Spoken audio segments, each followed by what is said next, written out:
സ്തോത്രം ദൈവനാമം മഹത്വപ്പെടുമാറാകട്ടെ. ഞാനിന്ന് നിങ്ങളുടെ മധ്യയായിരിക്കുന്നത് എൻ്റെ ഒരു അനുഭവ സാക്ഷ്യം പങ്കുവയ്ക്കുവാനാണ്.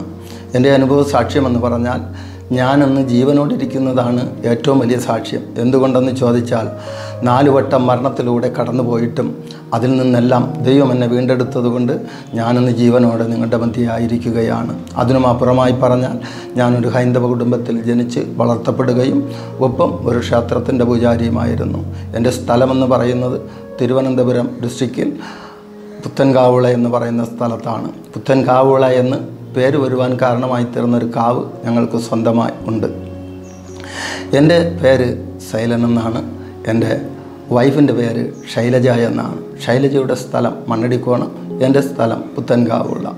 എൻ്റെ പിതാവായിരുന്നു ഈ കാവിലെ ആദ്യത്തെ നടത്തിപ്പുകാരനും ശാന്തിക്കാരനുമൊക്കെ ആയിരുന്നത്.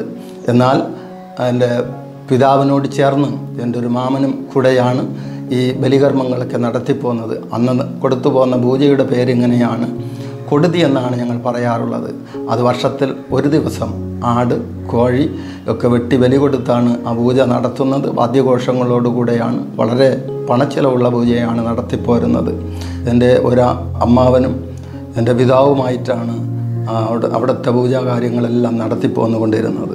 അന്ന് കൊടുത്തുകൊണ്ട് പോകുന്ന പൂജയുടെ പേര് ഇങ്ങനെയാണ്, കൊടുതി എന്നാണ് ഞങ്ങൾ പറയാറുള്ളത്. അത് ആട്, കോഴി ഒക്കെ വെട്ടി ബലി കൊടുത്ത് ആണ് ആ പൂജ നടത്തുന്നത്. വാദ്യഘോഷങ്ങളോടുകൂടെയാണ്, ഒത്തിരി പണച്ചിലവുള്ള പൂജയാണ് നടത്തുന്നത്. അതിൽ ഈ ബലികർമ്മങ്ങളൊക്കെ നടത്തുന്നത് എൻ്റെ മാമനായിരുന്നു.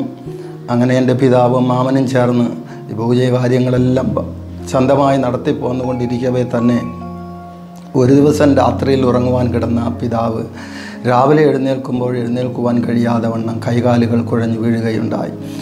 ഞങ്ങൾ മെഡിക്കൽ കോളേജിൽ അഡ്മിറ്റ് ചെയ്തു. എങ്കിലും ഹൈന്ദവ ആചാരപ്രകാരം ഞങ്ങൾ അന്വേഷിക്കുന്ന പതിവുണ്ട് എന്താണ് ഇങ്ങനെ സംഭവിക്കാൻ കാരണം. അങ്ങനെ അന്വേഷിക്കുമ്പോൾ ഞങ്ങൾക്ക് മനസ്സിലാക്കുവാൻ കഴിഞ്ഞത് ഇവിടെയുള്ള ദേവീദേവന്മാരൊക്കെ കോപിച്ചിരിക്കുകയാണ്. അതുകൊണ്ട് അവരുടെ നിർദ്ദേശങ്ങളിനെ സ്വീകരിക്കേണ്ടി വരും എന്നുള്ളതാണ് ജ്യോത്സ്യന്മാരും വെളിച്ചപ്പാടന്മാരും എല്ലാവരും പറഞ്ഞത്. ഈ ദേവീദേവന്മാരെ പ്രസാദിപ്പിച്ചാൽ മാത്രമേ ഇനി ഇതിൽ നിന്നൊരു വിടുതൽ ലഭിക്കത്തുള്ളൂ. അതിനെന്താ ഞങ്ങൾ ചെയ്യേണ്ടു എന്ന് അന്വേഷിക്കുമ്പോൾ അവർ നിർദ്ദേശിച്ചത് ഇങ്ങനെയാണ്, അവിടെ ചിലരൊക്കെ സ്വന്തമായി ക്ഷേത്രം വേണമെന്ന ശാഠ്യത്തിലാണ്.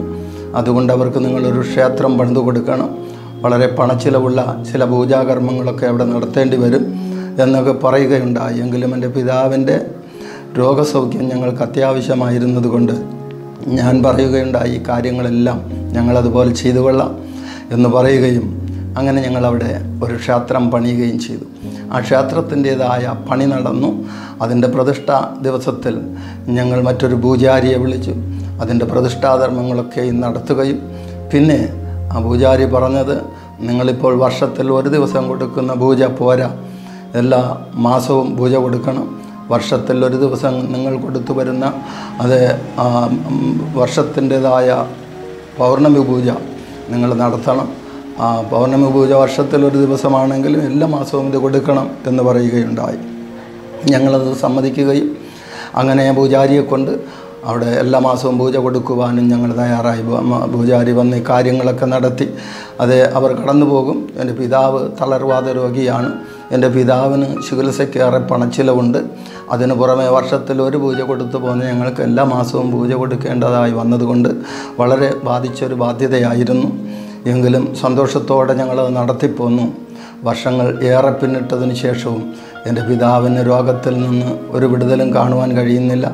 ഞങ്ങളുടേതായ സമ്പത്തെല്ലാം ഇതിനു വേണ്ടി ചിലവിട്ട് തീർന്നു. പിന്നത്തേതിൽ ഞങ്ങൾക്ക് ഈ പ്രസ്ഥാനം മുമ്പിലേക്ക് കൊണ്ടുപോകുവാൻ കഴിയാതെ വണ്ണം ഞങ്ങൾ പരാജയപ്പെട്ടു. അതുകൊണ്ട് ഞാൻ പൂജാരിയോട് പറയുകയുണ്ടായി, ഈ സംരംഭം ഇനിയും മുമ്പിലേക്ക് കൊണ്ടുപോകാൻ ഞങ്ങൾക്ക് പറ്റത്തില്ല. അതുകൊണ്ട് ഞാൻ ഈ പൂജാകാര്യങ്ങളെല്ലാം ഇവിടെ വച്ച് നിർത്തുവാൻ ആഗ്രഹിക്കുകയാണ് എന്ന് പറയുമ്പോൾ പൂജാരി എന്നോട് പറഞ്ഞത് ഇങ്ങനെയാണ്, നിങ്ങളുടെ ഇല്ലായ്മകളെക്കുറിച്ച് അന്വേഷിക്കുന്നവരല്ല ഈ ദേവന്മാരിൽ ആരും. പിന്നെയോ താങ്കൾ കൊടുത്തു കൊണ്ടുപോകുന്ന പൂജ ഈ അളവിലെങ്കിലും കൊടുത്തു തന്നെ പോരണം, അല്ലെങ്കിൽ നിങ്ങളുടെ ഭവനത്തിൽ മൃത്യു കടന്നു വരും. അത് 1 or 2 കൊണ്ട് അവസാനിക്കത്തില്ല. അങ്ങനെ ഉണ്ടാകാതിരിക്കണമെങ്കിൽ ഈ പൂജ കൊടുത്തു തന്നെ പോരണം എന്ന് പറയുകയുണ്ടായി. എങ്കിലും പൂജാരി എന്നോട് പറഞ്ഞു, നിങ്ങളുടെ ഇപ്പോഴത്തെ ഇല്ലായ്മകളെക്കുറിച്ച് എനിക്ക് അറിയാവുന്നത് കൊണ്ട് ഞാൻ എന്നെക്കൊണ്ട് കഴിയുന്നൊരു ചെറിയ സഹായം വേണമെങ്കിൽ ചെയ്തു തരാം എന്ന് പറഞ്ഞു. അതെന്താണ് എന്ന് ചോദിക്കുമ്പോൾ പൂജാരി പറഞ്ഞത്, താങ്കൾ ഇവിടെ പരികർമ്മിയായിരിക്കുന്നത് കൊണ്ട് 40 ദിവസത്തെ വ്രതമനുഷ്ഠിക്കുകയാണെങ്കിൽ ഇതിൽ ഒരു ശക്തിയെ ആവാഹിച്ച് താങ്കളുടെ മേൽ കയറ്റിയതിനു ശേഷം താങ്കൾ പൂജ കൊടുത്താൽ ഞങ്ങൾക്ക് തരുന്ന ഇത്രയും പണച്ചിലവ് കുറഞ്ഞു കിട്ടും എന്ന് പറയുകയുണ്ടായി. ഞാനത് സമ്മതിക്കുകയും 40 ദിവസം വ്രതമെടുക്കുകയും ചെയ്തു. 40ൻ്റെ അന്ന് പൂജാസമയത്ത് പൂജാരി വെളിച്ചപ്പാടുറഞ്ഞു തുള്ളി എൻ്റെ അടുക്കൽ വന്നിട്ട് പൂജാരിയുടെ തല കൊണ്ട് എൻ്റെ തലയിൽ 3 വട്ടം ഇടിക്കുകയുണ്ടായി. കാരണം എന്ത് എന്ന് ചോദിച്ചാൽ പൂജാരിക്ക് മനസ്സിലായി ഈ വ്യക്തിയിൽ ഇതിൽ ഒരു ശക്തിയും കയറുകയില്ല എന്ന്. കാരണം എന്ത് എന്ന് ചോദിച്ചാൽ ദൈവം എന്നെ സ്നേഹിക്കുന്നുണ്ടായിരുന്നു, യേശു എന്നോട് കൂടെ ഇരുന്നു, ഞാനോ അതൊട്ട് അറിഞ്ഞില്ലാതാനും. അങ്ങനെ പൂജാരി എന്നെ മാറ്റി നിർത്തി. പിന്നെയും ഞങ്ങൾ ചില കാലങ്ങൾ കൂടെ ഈ പൂജാരിയെ കൊണ്ട് തന്നെ പൂജ കൊടുത്തു പോന്നു. അങ്ങനെ നീണ്ട 12 വർഷക്കാലം തികയുകയും എൻ്റെ പിതാവ് തളർവാദ രോഗിയായിരുന്ന എൻ്റെ പിതാവ് ലോകത്തു നിന്ന് മാറ്റപ്പെടുകയും ചെയ്തു. എൻ്റെ പിതാവിൻ്റെ മരണ ശുശ്രൂഷയുടെ കാര്യാദികളൊക്കെ നടന്നുകൊണ്ടിരിക്കവേ തന്നെ എനിക്ക് വിദേശത്തേക്ക് പോകുവാൻ ഒരു വിസ ലഭിച്ചു. ഞാൻ എൻ്റെ പിതാവിൻ്റെ മരണ ശുശ്രൂഷയുടെ എല്ലാ കാര്യങ്ങളും പൂർത്തിയാക്കിയതിന് ശേഷം വിദേശത്തേക്ക് കടന്നു പോവുകയും 3.5 വർഷം കഴിഞ്ഞ് മടങ്ങി വന്നതിന് ശേഷം ഇനിയൊരു വിവാഹം കഴിച്ചാൽ കൊള്ളാമെന്ന് ആഗ്രഹിക്കുകയും അങ്ങനെ ഒരു പെൺകുട്ടിയെ ചെന്ന് കാണുകയും ചെയ്തു. എനിക്ക് ആ പെൺകുട്ടിയെ ഇഷ്ടപ്പെട്ടതുകൊണ്ട് ഞാൻ വിവാഹം കഴിക്കുവാൻ ആഗ്രഹിച്ചു. അന്നേരം ആ പെൺകുട്ടി എന്നോട് ചോദിച്ചു, താങ്കൾ രക്ഷിക്കപ്പെട്ടവനാണോ, പള്ളിയിലൊക്കെ പോകുന്നവനാണോ എന്ന് ചോദിക്കുകയുണ്ടായി. ഞാൻ ആദ്യമായിട്ടാണ് രക്ഷിക്കപ്പെടുക എന്ന പദം കേൾക്കുന്നത്. അതുകൊണ്ട് ഞാൻ പറഞ്ഞു, ഈ രക്ഷയുടെ കാര്യങ്ങളെക്കുറിച്ചൊന്നും എനിക്കറിയത്തില്ല, പള്ളിയിലും പോകുന്നവനല്ല, നിന്നെ വിവാഹം കഴിക്കുവാൻ വേണ്ടി വേണമെങ്കിൽ ഒരു പള്ളിയിൽ പോകാമെന്ന് ഞാൻ പറയുകയുണ്ടായി. അന്നേരം എന്നോട് പറഞ്ഞത് എങ്ങനെയാണ്, എന്നെ വിവാഹം കഴിക്കുവാൻ ഒരിക്കലും പള്ളിയിൽ പോകരുത്, യേശുവിനെ സ്നേഹിക്കുമെങ്കിൽ പള്ളിയിൽ പോയാൽ മതി എന്ന് പറയുകയുണ്ടായി. ആ നാളുകളിൽ യേശുവിൻ്റെ ദൈവികത്വം എന്താണെന്ന് അല്പം പോലും അറിഞ്ഞിരുന്നിട്ടില്ലാത്തൊരു കാലഘട്ടമാകയാൽ ഞാൻ ഈ യേശുവിനെ ഏറ്റവും വെറുക്കുന്ന ഒരു വ്യക്തിയായിരുന്നു. ഞാൻ വെറുക്കുന്ന ദൈവത്തെ സ്നേഹിക്കണമെന്ന് പറയുമ്പോൾ എനിക്കത് ഉൾക്കൊള്ളുവാൻ കഴിഞ്ഞില്ല. എങ്കിലും ഞാനൊരു സഭയിൽ ചേർന്ന് ഈ പെൺകുട്ടിയെ വിവാഹം കഴിഞ്ഞു. അങ്ങനെ വിവാഹം കഴിഞ്ഞ് ഭവനത്തിൽ വന്നു. പിറ്റേ ദിവസം മുതൽ എല്ലാ ദിവസവും രാത്രിയിൽ ഒറ്റയ്ക്കിരുന്ന് പാടി പ്രാർത്ഥിക്കാറുണ്ട്. പ്രാർത്ഥന കഴിഞ്ഞാൽ അവിടെ ഇരുന്ന് ദൈവവചനം സംസാരിക്കും. എനിക്കാണെങ്കിൽ വചനം കേൾക്കുവാൻ ഒട്ടും താല്പര്യമില്ല. വചനം വായിച്ചു കൽപ്പിക്കുന്നത് ഇങ്ങനെയാണ്. അപ്പോസ്തല പ്രവൃത്തിയുടെ പുസ്തകം 4:12. മറ്റൊരുത്തൻ രക്ഷയില്ല, രക്ഷിക്കപ്പെടുവാൻ ആകാശത്തിൻ്റെ കീഴിൽ മനുഷ്യരുടെ ഇടയിൽ നൽകപ്പെട്ട യേശു എന്ന നാമമല്ലാതെ മറ്റൊരു നാമവുമില്ല എന്ന്. ഈ വചനം കേൾക്കുമ്പോഴെല്ലാം ഞാൻ കോപിഷ്ഠനാകും. എന്നതിനു ശേഷം ഞാൻ പറയാറുണ്ട്, ഒരിക്കലും ഈ വചനം ഇനി ഇങ്ങനെ സംസാരിക്കരുത്. കാരണം എന്ത് എന്ന് ചോദിച്ചാൽ ഞങ്ങളന്ന് വിശ്വസിച്ചിരുന്നത് ഇങ്ങനെയാണ്. ഹൈന്ദവ സഹോദരങ്ങളെ നോക്കിയാൽ അവരുടെ കയ്യിൽ കറുത്ത നൂല് മുടിച്ചിലിട്ട് കെട്ടിയിരിക്കുന്നത് കാണാം. അതിനെ ഈ നൂല് ജപിച്ച് കെട്ടുന്നത് രക്ഷയായിട്ടാണ് ഞങ്ങൾ കണക്കാക്കുന്നത്. അതുപോലെ ഞാൻ പറഞ്ഞു, ഞങ്ങൾക്ക് രക്ഷയുണ്ട്. അതുമാത്രമല്ല, എൻ്റെ ഭവനത്തിൻ്റെ 4 മൂലയ്ക്കും തറരക്ഷ ഞങ്ങൾ കലശങ്ങളിൽ കുഴിച്ചിട്ടിട്ടുണ്ട്. അതുകൊണ്ട് ഭവനത്തിന് രക്ഷയുണ്ട്. ഇനി അതുകൊണ്ട് ഈ വചനം ഇങ്ങനെ സംസാരിക്കരുത് എന്ന് പറയുകയുണ്ടായി. അന്നേരം എന്നോട് പറഞ്ഞത് ഇങ്ങനെയാണ്, താങ്കൾക്ക് രക്ഷ എന്താണെന്നുള്ളതിനെക്കുറിച്ച് മനസ്സിലാകാഞ്ഞതുകൊണ്ടാണ് ഇങ്ങനെയൊക്കെ പറയുന്നത്. കാരണം ഒരു കഷ്ണം നൂലിൽ ഒതുങ്ങുന്നതല്ല ഒരു മനുഷ്യൻ്റെ രക്ഷ. അതുമാത്രമല്ല, ഭൂമിയിൽ പിറന്ന ഒരു മനുഷ്യൻ എത്ര ധനാഢ്യനായാലും മറ്റൊരു മനുഷ്യനെ വിട്ട് രക്ഷിപ്പാനും കഴിയത്തില്ല. രക്ഷയും ശിക്ഷയുമെല്ലാം ദൈവം മനുഷ്യന് വേണ്ടി ഒരുക്കിയിരിക്കുകയാണ്. ദൈവവചനം പഠിപ്പിക്കുകയാണ്, ഭൂമിയിൽ പാർക്കുന്ന എല്ലാ മനുഷ്യനും ഒരിക്കൽ മരിക്കും. എന്നാൽ മരണം കൊണ്ട് മനുഷ്യൻ്റെ ജീവിതം അവസാനിക്കുകയല്ല, മറ്റൊരിടത്ത് മനുഷ്യൻ്റെ ജീവിതം അത് തുടങ്ങുകയാണ്. അങ്ങനെയാണെങ്കിൽ മനുഷ്യൻ ശരീരത്തിലിരിക്കുമ്പോൾ ചെയ്യുന്നത് നല്ലതായാലും തീയതായാലും അതിന് തക്കവണ്ണം പ്രാപിക്കുവാൻ തക്കവണ്ണം ഒരിക്കൽ ക്രിസ്തുവിൻ്റെ ന്യായാസനത്തിൻ്റെ മുമ്പിൽ നിൽക്കേണ്ടി വരും എന്ന് ദൈവവചനം പഠിപ്പിക്കുകയാണ്. അതിനർത്ഥം മനുഷ്യൻ ചെയ്യുന്ന തെറ്റിൻ്റേതായ ശിക്ഷ മരണത്തിനു ശേഷം ദൈവം തൻ്റെ നീതി ന്യായ കോടതി മുമ്പാകെ മനുഷ്യനെ നിർത്തി ന്യായം വിധിക്കുന്ന ഒരു കാലഘട്ടമുണ്ട് എന്നുള്ളതാണ് അത് തെളിയിക്കുന്നത്. അങ്ങനെയാണെങ്കിൽ ഈ രക്ഷ പ്രാപിക്കേണ്ടത് മനുഷ്യനെ സൃഷ്ടിച്ച ദൈവത്തിൽ നിന്നാണ് ഈ രക്ഷ പ്രാപിക്കേണ്ടത് എന്ന് നമുക്ക് മനസ്സിലാക്കുവാൻ കഴിയും. അങ്ങനെ ഇതേക്കുറിച്ച് പറഞ്ഞു വരുമ്പോൾ എൻ്റെ ജീവിതത്തിലൊരു സന്തോഷം എനിക്ക് തോന്നി. അതുകൊണ്ട് ഞാൻ ചോദിക്കുകയുണ്ടായി, അങ്ങനെയാണെങ്കിൽ ഞാൻ രക്ഷ പ്രാപിക്കേണ്ടതിന് എന്തു ചെയ്യണം? അന്നേരം എന്നോട് പറഞ്ഞത് റോമർക്കെഴുതിയ ലേഖനം 10:9 ഇങ്ങനെ പഠിപ്പിക്കുകയാണ്, യേശു കർത്താവ് എന്ന് വിശ്വസിക്കുകയും ദൈവം അവനെ മരിച്ചവരുടെ ഇടയിൽ നിന്ന് ഉയർത്തെഴുന്നേൽപ്പിച്ചു എന്ന് ഹൃദയം കൊണ്ട് വിശ്വസിക്കുകയും ചെയ്യുകയാണ് എങ്കിൽ താങ്കൾ രക്ഷിക്കപ്പെടും. രക്ഷിക്കപ്പെടുന്നവനെ ദിനംപ്രതി ദൈവം തൻ്റെ സഭയോട് ചേർത്തുകൊണ്ടിരിക്കുന്നു. അങ്ങനെ ജീവപുസ്തകത്തിൽ പേരുള്ളവന് രക്ഷയുണ്ട്, ജീവപുസ്തകത്തിൽ പേരില്ലാത്തവന് ശിക്ഷയ്ക്ക് വിധിക്കുകയും ചെയ്യും. അങ്ങനെ പറയുകയുണ്ടായി. അതുകൊണ്ട് അന്ന് രാത്രിയിൽ ഞാൻ ഈ യേശു കർത്താവിനെ സ്വന്തം രക്ഷിതാവും ദൈവവുമായി ഈ വചനപ്രകാരം ഏറ്റുപറഞ്ഞ് സ്വീകരിക്കുകയുണ്ടായി. അതിനുശേഷം ചില കാലങ്ങൾ കൂടെ കഴിയുമ്പോൾ എൻ്റെ തലയിൽ ഞാൻ പറഞ്ഞുവല്ലോ, പൂജാരി എന്നെ അഭിഷേകം ചെയ്യുവാൻ വേണ്ടി പൂജാരിയുടെ തല കൊണ്ടിടിച്ചു എന്ന്.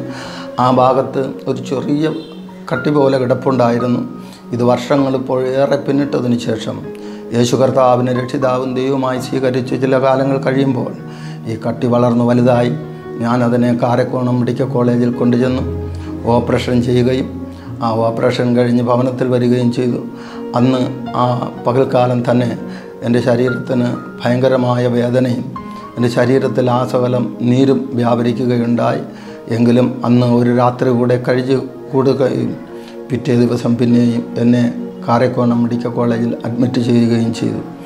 എനിക്ക് ഒരു മനുഷ്യനെയും കാണുവാൻ കഴിയാതെ വണ്ണം എൻ്റെ മുഖമാസകലം നീരാണ്, എൻ്റെ ശരീരമാസകലം ഭയങ്കര വേദനയാണ്. ഒരാഴ്ചയോളം ഡോക്ടർമാർ ചികിത്സിച്ചിട്ടും ഭേദം വരാതെയായിരിക്കുമ്പോൾ അത് പതിവ് പോലെ തന്നെ ഡോക്ടർ രാവിലെ വന്ന് എന്നെ പരിശോധിച്ചിട്ട് അടുത്ത വാർഡിലേക്ക് പോകുന്ന സമയത്ത് എനിക്കൊരു ദർശനം കാണുവാൻ കഴിയുകയുണ്ടായി. എൻ്റെ ഭാര്യ എന്നെ ബെറ്റിൽ പിടിച്ചു കിടത്തിയിട്ട് മരുന്നെടുക്കുവാനായി താഴത്തെ റൂമിലേക്ക് ഇറങ്ങിപ്പോകുന്ന സമയം കൊണ്ട് ഞാൻ കണ്ട ദർശനം ഇങ്ങനെയാണ്. ഒരു വെള്ളവസ്ത്രധാരിയായ മനുഷ്യൻ എൻ്റെ അരികിലേക്ക് വന്നിട്ട് ആ മനുഷ്യൻ്റെ കരം എൻ്റെ ശിരസിലോട്ട് അടുപ്പിക്കുകയുണ്ടായി. അന്നേരം ആ കരം അടുത്തു വരുമ്പോൾ ഒരു ഇലക്ട്രിക് ഷോക്ക് ശിരസ് മുതൽ പാദം വരെയും ഇറങ്ങിപ്പോകുന്നതായി ഞാൻ അനുഭവിച്ചു. ആ ചൂടേറ്റ് കിടക്കയിൽ നിന്ന് ചാടി എഴുന്നേൽക്കുമ്പോൾ ഒരു മനുഷ്യനെ കാണാവുന്ന പാകത്തിന് 2 കണ്ണുകളും അല്പം തുറന്നു കിട്ടി. അങ്ങനെ ഞാൻ നോക്കുമ്പോൾ ഒരു ദൈവദാസൻ എൻ്റെ അരികിലേക്ക് കടന്നു വരികയും ആ ദൈവദാസൻ എനിക്ക് വേണ്ടി പ്രാർത്ഥിക്കുവാനുമിടയായി. ദൈവദാസൻ എന്നോട് പറഞ്ഞത് എങ്ങനെയാണ്, താങ്കൾക്ക് വേണ്ടി രാത്രിയിൽ പ്രാർത്ഥിക്കുമ്പോൾ ദൈവാത്മാവ് പറഞ്ഞത് യേശുവിൽ വിശ്വസിക്കുകയാണ് എങ്കിൽ യേശു താങ്കളെ സൗഖ്യമാക്കുമെന്നാണ്. അതുകൊണ്ട് യേശുവിൽ വിശ്വസിച്ചാൽ മതി എന്ന് പറയുകയുണ്ടായി. അന്നേരം ഞാൻ ഈ കണ്ടതായ കാര്യാദികളെക്കുറിച്ച് ദൈവദാസനോട് പറയുകയും ആ ദൈവദാസൻ പ്രാർത്ഥിച്ച് അവിടെ നിന്ന് കടന്നു പോവുകയും ചെയ്തു. അപ്പോൾ മുതൽ എനിക്ക് സൗഖ്യം വ്യാപരിക്കുവാൻ തുടങ്ങി. എൻ്റെ ശരീരത്തിൻ്റെ വേദനകൾ കുറഞ്ഞു, എൻ്റെ മുഖത്തുള്ള നീര് മാറുവാൻ തുടങ്ങി. അങ്ങനെ വേഗത്തിൽ സൗഖ്യം പ്രാപിച്ചവനായി ഞാൻ എൻ്റെ ഭവനത്തിൽ വന്നു. ഭവനത്തിൽ വന്നതിനു ശേഷം എൻ്റെ ആഗ്രഹം ഇങ്ങനെയായിരുന്നു, എന്നെ തൊട്ട് സൗഖ്യമാക്കിയത് ആരാണ് എന്നറിഞ്ഞാൽ കൊള്ളാം. അതിനുവേണ്ടി ഞാൻ വചനം പഠിക്കുവാൻ തുടങ്ങി. അങ്ങനെ വചനം പഠിക്കുമ്പോൾ എനിക്ക് മനസ്സിലാക്കുവാൻ കഴിഞ്ഞത് ഇങ്ങനെയാണ്, ഒരു മനുഷ്യൻ ആദ്യത്തെ പടി എന്ന് പറയുന്നത് മനുഷ്യൻ്റെ രക്ഷയാണ്. അത് ഞാൻ ഈ വചനപ്രകാരം ഏറ്റുപറഞ്ഞ് യേശു കർത്താവിനെ രക്ഷിതാവും ദൈവമായി സ്വീകരിച്ചു. രണ്ടാമത്തതായി ആ രക്ഷിക്കപ്പെട്ട മനുഷ്യൻ്റെ അടുത്ത പടി എന്ന് പറയുന്നത് സ്നാനമാണ്. യേശു ക്രിസ്തു കാണിച്ചു തന്ന മാതൃകാ സ്നാനം ഏൽക്കേണ്ടത് ആവശ്യമാണ് എന്ന് എനിക്ക് ബോധ്യം വന്നു. അതുകൊണ്ട് ഞാൻ ജലസ്നാനം എടുക്കാമെന്ന് തീരുമാനമെടുത്തു. അതുമാത്രവുമല്ല, യേശു പറയുകയുണ്ടായി, ഞാൻ പോകുന്നത് പോലെ പിന്നെയും വരും നിങ്ങളെ ചേർത്ത് കൊള്ളുവാൻ. അതുകൊണ്ട് കാത്തിരുന്നായാലും എൻ്റെ ആത്മാവിനെ നിങ്ങൾ പ്രാപിക്കണമെന്നുള്ള വചനം പ്രകാരം ഈ പരിശുദ്ധാത്മാവ് പ്രാപിക്കണമെന്ന് എൻ്റെ ജീവിതത്തിൽ വളരെ ആഗ്രഹമായിരുന്നു. അങ്ങനെ ഞാൻ സ്നാനപ്പെടുകയും അഭിഷേകം പ്രാപിക്കുകയും ചെയ്തു. അതിന് ശേഷം എൻ്റെ ജീവിതത്തിൽ എല്ലാ കാര്യത്തിനും എന്തെന്നില്ലാത്തൊരു ഭയങ്കര സന്തോഷമാണ്. എൻ്റെ ജീവിതത്തിലുണ്ടായ സന്തോഷത്തിൻ്റെ അളവ് ഒരാളോട് പറഞ്ഞാൽ അവർക്ക് മനസ്സിലാകത്തില്ല. അത്തരം എനിക്ക് വലിയ സന്തോഷമായി തീർന്നു. ഈ സന്തോഷത്തിൻ്റെ കാരണം ഈ ലോകം വിട്ടുകഴിഞ്ഞാലും മറ്റൊരു ലോകത്തിൽ അഥവാ യേശു ക്രിസ്തു ഒരുക്കിയിരിക്കുന്ന ആ നിത്യജീവങ്ങളിലേക്ക് പ്രവേശിക്കുവാൻ കഴിയുമല്ലോ എന്നുള്ള സന്തോഷമാണ് എൻ്റെ ജീവിതത്തിൽ അലയടിക്കുവാൻ തുടങ്ങിയത്. അതുകൊണ്ട് എന്നെപ്പോലെ എൻ്റെ വചനം കേൾക്കുന്ന നിങ്ങളിൽ പലരും ഇന്ന് രോഗികളായും അഥവാ പൈശാചിക പീഡകളാലും പലവിധമായ പ്രതികൂലത്തിലൂടെയും കടന്നു പോകുന്നവർ എന്നെ കേൾക്കുന്നുണ്ടായിരിക്കാം. നിങ്ങൾക്കെല്ലാവർക്കും യേശു ഒരുക്കിയിട്ടുള്ള ഈ വലിയ രക്ഷയിലേക്ക് നിങ്ങൾ കടന്നു വരികയാണെങ്കിൽ, യേശുവിൽ വിശ്വസിക്കുന്നവർക്ക് രോഗസൗഖ്യമുണ്ട്. എന്നെ യേശു രോഗത്തിൽ നിന്ന് സൗഖ്യം തന്നതുകൊണ്ട് എനിക്കത് പറയാതിരിക്കാൻ തരമില്ല. അതുമാത്രവുമല്ല, ഒത്തിരി പൈശാചിക പീഡകളിലൂടെ കടന്നുപോയ അനുഭവത്തിൽ നിന്നും എന്നെ അതെല്ലാം മാറ്റി ഇന്ന് സ്വതന്ത്രമാക്കിയതുകൊണ്ട് ഞാൻ ഇന്ന് ക്രിസ്തുവിൽ സ്വതന്ത്രരായിരിക്കുകയാണ്. അത് പുത്രൻ നിങ്ങളെ സ്വതന്ത്രനാക്കിയാൽ നിങ്ങൾ സാക്ഷാൽ സ്വതന്ത്രരാകും. എന്നെ സ്വതന്ത്രനാക്കിയ ഈ യേശുക്രിസ്തു നിങ്ങളെയും സ്വതന്ത്രരാക്കും എന്നുള്ള പ്രത്യാശയോടെ നിങ്ങളോട് പറയുകയാണ്. അതുമാത്രവുമല്ല, ഞാൻ അന്ന് അങ്ങനെ വിഗ്രഹാരാധികയായിരുന്നു എങ്കിലും എൻ്റെ അന്നത്തെ ആരാധനാ രീതിയിൽ പൂജാരി എന്നെ അഭിഷേകം ചെയ്യുവാൻ ശ്രമിച്ചിട്ടും ആ അഭിഷേകം എൻ്റെ മേൽ കയറാതെ പോയത് എന്തുകൊണ്ട് എന്ന് ചോദിച്ചാൽ എനിക്കിന്ന് പറയുവാൻ കഴിയും. ലോകസ്ഥാപനത്തിന് മുമ്പേ എന്നെ ദൈവം തിരഞ്ഞെടുത്തിരുന്നു. അതുകൊണ്ട് കാലസമ്പൂർണതയിൽ യേശുക്രിസ്തു എന്നെ പരിശുദ്ധാത്മാഭിഷേകം അത് തന്നു നിറയ്ക്കുകയും എന്നെ ഇന്ന് ഒരു സഭയുടെ ശുശ്രൂഷനാക്കി ദൈവം തിരഞ്ഞെടുത്തിരിക്കുകയും ചെയ്തിരിക്കുകയാണ്. Gospel church of god in ക്രൈസ്റ്റിൻ്റെ ഒരു പാസ്റ്ററായിട്ട് സേവനമനുഷ്ഠിക്കുവാൻ ദൈവം എനിക്ക് തന്നിരിക്കുന്ന ഈ മകൾ ഭാഗ്യമോർക്കുമ്പോൾ അധികം സന്തോഷമുണ്ട്. അതുകൊണ്ട് എന്നെ കേൾക്കുന്ന നിങ്ങൾക്കും ഈ പുത്രനുള്ള സകല സ്വാതന്ത്ര്യം അനുഭവിക്കുവാൻ ദൈവം കൃപ ചെയ്യട്ടെ എന്ന് പറഞ്ഞുകൊണ്ട് ഞാൻ എൻ്റെ സാക്ഷ്യത്തിൽ നിന്ന് വിരമിക്കുന്നു. ദൈവനാമം മാത്രം മഹത്വപ്പെടുമാറാകട്ടെ. ആമേൻ.